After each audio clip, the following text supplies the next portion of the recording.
아, 근데 지금 많은 분들이 지금 굉장히 놀라셨을 것 같은데. 네. 어머님 다리에다가 금쪽이가 그냥 이렇게 소변을 봐버린 거잖아요. 맞아. 네. 예. 박사님 이거 충격이었어. 근데 진짜 모르겠어요. 네. 이제 뭐 저는 많이 알겠습니다. 이제는. 이제는 좀 보이시나요? 네. 이제 왜 그런지 알겠고요.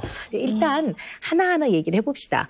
충분히 대소변을 가릴 수 있고 혼자 가서 용변을 처리할 수 있는 그런 아이가 엄마 앞에서 그냥 싸버렸잖아요. 엄마 바지에.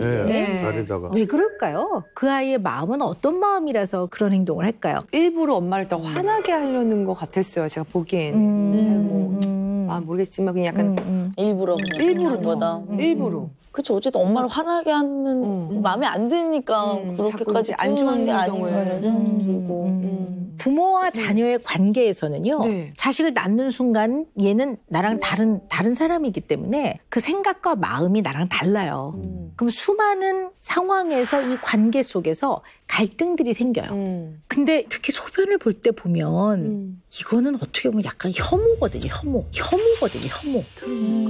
그러니까 갈등의 끝장판이라고 볼 수 있어요. 굉장히 부모에 대한 아주 분노, 화를 표현을 할 때 아이들이 용변을 확 봐버리는 경우가 많고요. 그중에서도 특히 대변은 더욱이 굉장히 분노를 표현해요. 그래서 아이들이 왜 엄마가 잘 치울 수 없는데 엉덩이를 비집고 들어가서 거기다 변을 봐놓는다든가 이런 경우들도 있어요. 그래서 용변의 의미는 좀 불편해요.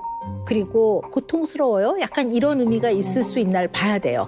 그다음에 흔한 이유로 닦아야 되기 때문에 갈등이 일단 중단돼요.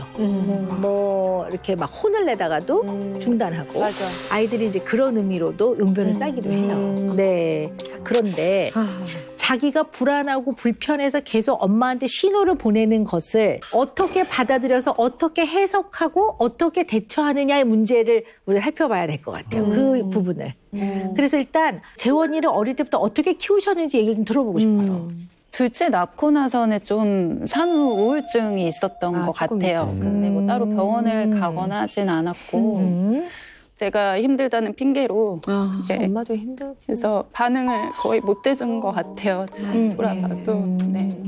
그리고 그 전에는 이제 어렸을 때 제가 잡을 수 있을 때는 그 오녀 박사님 이렇게 다리에 껴서 이렇게 잡는 거를 해서 훈육을 했었는데 지금은 그렇게 잡을 수 있는 그 감당이 안 돼서 지금은 이제 뒤에서 누르는데 그런 것들이 조금씩 쌓여서 그런 게 아닐까.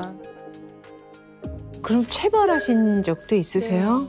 8살 때쯤에 때리면 좀 말을 들을까 싶어서 한번 때려봤어요. 근데 그때도 말을 안 듣더라고요. 때려도 말을 안 들어서 저도 이제 오기가 생겨서 될 때까지 때려보자. 누가 얘기나 해보자. 이 심정으로 이제 때렸거든요. 근데 안 되더라고요. 끝내는. 그래서 포기를 했어요. 그때 딱. 때려도 안 되는구나 해서 이제 포기를 했어요. 그렇군요. 네. 자, 그럼 이제 우리 이런 생각을 한번 해봅시다. 이 아이가 그렇게 싫다고 그러고 피하는데 굳이 꼭 또 가서 붙어 엄마가. 그냥 냅둬도 봤어요. 네, 그냥 하고 싶은 대로 해라 그러고 냅둬도 봤거든요. 근데 유튜브 보고 하는 것도 밤새도록 보더라고요. 냅뒀더니. 자, 여기서 굉장히 중요한 얘기가 나왔어요, 어머니. 굉장히 중요한 얘기가 나왔어요, 어머니. 이 상황은 지나치게 아이랑 붙어서 계속 아이랑 몸 실랑이와 말 실랑이를 엄마가 하고 있거든요. 이것도 적절하지 않고요. 그렇다고 애를 내버려 두는 것도 정말 적절하지 않아요. 그러니까. 이 두 가지 때문에 나는 얘가 엄마한테 더 화가 나는 것 같아요. 그러니까 무슨 얘기냐면 이 아이는 아이 자체가 워낙 예민하고 불안도 높고 자극에 예민한 아이예요. 그래서 현재는 고집이 너무 센 거예요.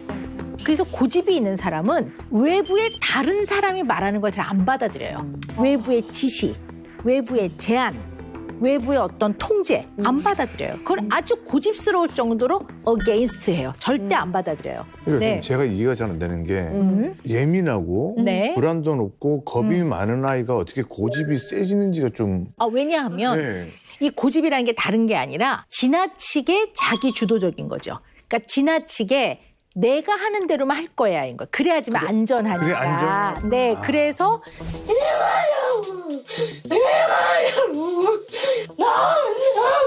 나오면 싸도 돼. 소변을 보러 갈 수 있음에도 불구하고 내가 아까 소변 마렵다고 했잖아 이러면서 싸버리는 거예요. 고집불통인 거예요. 어떻게 보면 어떤 면에서는. 그래서 자기가 결정한 거는 편안해요. 근데 점점 나이가 들어가면서 자기가 결정한 대로 할 수 없는 게 되게 많아지죠. 그러니까 어느 순간 학교에서 뭔가 하기 싫은 걸 또 해야 되고 이런 상황이 굉장히 불편해졌던 것 같아요. 또 하나는 엄마가 얘를 다루는 방식이 힘으로 하셨던 거예요.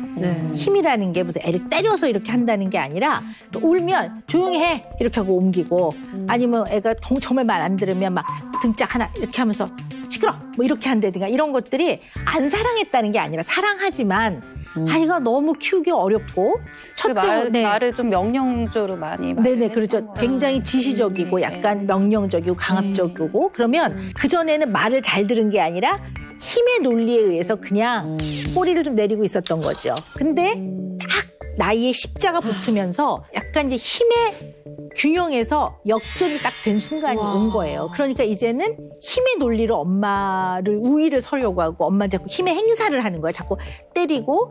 그래서 예민도 하지만 엄마한테는 상당한 분노와 적개심이 있는 건 사실인 것 같아요. 보면은. 아니 이제 엄마가 그 분노와 적개심의 대상이 됐는데 오 박사님이 우리 금쪽의 그림을 보니까 더 그걸 느끼셨어요. 네, 맞습니다. 네. 지금 보시면요. 엄마는 눈이 세모인데요. 이게 눈알을 이렇게 그려놓는 거, 눈동자를 이렇게 크게 해놓는 것이 이제 굉장히 그 긍정적이지 않은 관계라는 거죠. 이렇게 눈을 부릅뜨고 이렇게 적대적인 관계. 이를 보세요, 이를. 이렇게 드러내고 있는 그림은 이게 굉장한 적개심이거든요. 그리고 나는 웃고 있고. 네, 누나도 웃고 있고 동생은 쬐끔하게 그렸어요. 근데 이 크기를 보면 뭔가 힘에 이 파워라는 면에 있어서 엄마하고 대등해지려고 지금 상당히 그리고 얘도 지금 주먹이 굉장히 크게 지금 그려져 있는 거 보시죠? 지금 동생하고 누나는 조그매요. 발은 그냥 이랬는데 주먹만 되게. 근데 이거를 봤을 때 엄마를 무서워하는 건가요? 아니면 그냥 부정적으로? 무서워하는 면도 있는 거예요. 그런데 무섭기 때문에 자기도 힘을 길러야 된다고 생각하는 거예요. 그게 내면의 힘이 아닌 악을 쓰고 막 으글거리고 막 엄마를 때리고 하는 그 힘이라고 얘는 지금 생각하고 있기 때문에 엄마와의 관계에서 상당히 이제 힘의 우위를 늘 보고 있어야 되고 사실 이거는 어느 날 하루의 문제는 아니고 이 아이한테 좀 이런 면들이 많다라는 걸 좀 알고 계셔야 될 것 같아요. 나무. 네, 나무를 그렸는데요.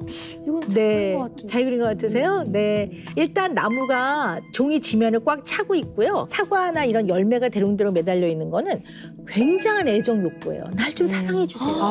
네. 나 좀 제발 나 좀 예뻐해 주세요. 이런 것들 아주 대롱대롱 지금 주렁주렁 달아놓은 거거든요. 네. 일단 이제 우리가 이야기를 좀 정리를 해보면 금쪽이가 보이는 여러 가지 아주 공격적이고 적대적이고 난폭하고 폭력적인 부분이 있어요. 그리고 이거는 애들이 크면서 그러기도 합니다. 이렇게 넘어갈 수가 없어요. 그리고 수위가 굉장히 높고요. 중요한 건 이 폭력성, 공격성, 난폭함이 유독 엄마한테만 집중된다는 거죠. 네, 엄마한테만. 이 재원이를 잘 이해하려면 재원이와 엄마의 두 사람 간의 관계, 상호작용에 굉장히 초점을 맞추고 봐야 될 것 같아요. 왜냐하면 유독 엄마한테만 그러잖아요. 엄마가 무슨 말만 하면 욕을 하고 소리를 지르니까. 크게 뭐 체벌을 했다든지 정말 체벌은 아까 말씀드렸던 거예요. 그게 제일 컸던 거 마지막에. 그게 몇 살 때였죠? 8살. 8살. 근데 결국 지셨다면서요. 결국 이제 포기를 해서 더 이상 안 되겠다 싶어서. 혹시 그 사과나무에 그런 애정 막 사랑해줘라는 게 있다는데 충분히 이렇게 안아주고 한 적도 있으시죠? 막내 태어나고는 사실 그렇게 많이 없었던 것 같아요. 네. 아 진짜 엄마는 크다니까. 이쯤 되면 오 박사님이 조금 우리 제 금쪽에 대해서 네, 알겠습니다. 시원하게 좀 네. 자, 말씀을 좀 해주셔야 될 것 같아요. 마음이 답답하실 거예요. 너무 일단 이제 우리가 이야기를 좀 정리를 해보면 엄마와의 관계에서 엄마를 사랑은 하나 이 나를 사랑해주고 나를 보호해주는 엄마가 가끔은 나를 공격해. 이 사람이 동일인이야. 이럴 때 굉장히 혼란형 애착이 생길 수가 있어요. 부모한테 다가가고는 싶은데 다가가면 공격당할 것 같으니까 다시 또 멀어져야 되고 뭐 이런 걸 의미해요. 아이의 정서 상태나 이런 데 어려움이 생길 수 있다고 보는데요. 또 키우면서 가장 기본이 되는 선과 한계를 너무 안 그어주는 자식 입장에서는 이거 내가 분명히 잘못한 건데 우리 부모가 언급을 안 해. 그러면 애들이 되게 혼란스러워요. 아까 이제 소변을 쌌을 때 엄마가 묵묵히 닦아요. 이제는 지색을! 이제는 지색을! 너랑!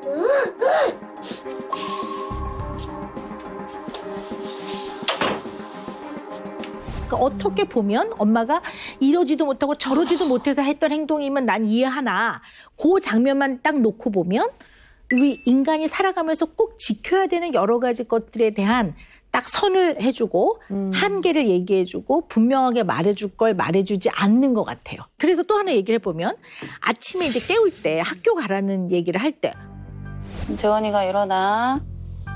내가 왜? 제 친구들하고 선생님하고 다 기다리고 있어, 재원아. 계속 결석 처리 있어.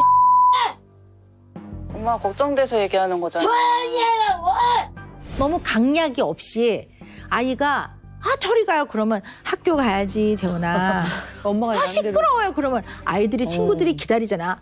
이러면 아이 입장에서는 언제나 지시만 들어오는 거예요. 근데 얘는 고집스러운 아이이기 때문에 반드시 집안에 민주적 가정 분위기를 도입하지 않으면 안 돼요. 민주적이라는 거는 레벨이 똑같다는 얘기가 아니라 모든 의견을 수렴을 할 때 아이한테 좀 물어보고 같이 의논하고 같이 협동하고 협조를 해야 돼요. 아니, 근데 학교는 선생님 의논할 게 아니고 당연히 가야 되는 거죠. 네, 그렇죠. 당연히 가야 되는데 스쿨 리퓨저리 있는 아이들은 그 당연한 게 어려운 아이예요. 그러면 애하고는 어떤 의논이 돼야 되냐면 언제나 재원아 대부분은 학교를 가는데 네가 좀 어려움이 있잖아.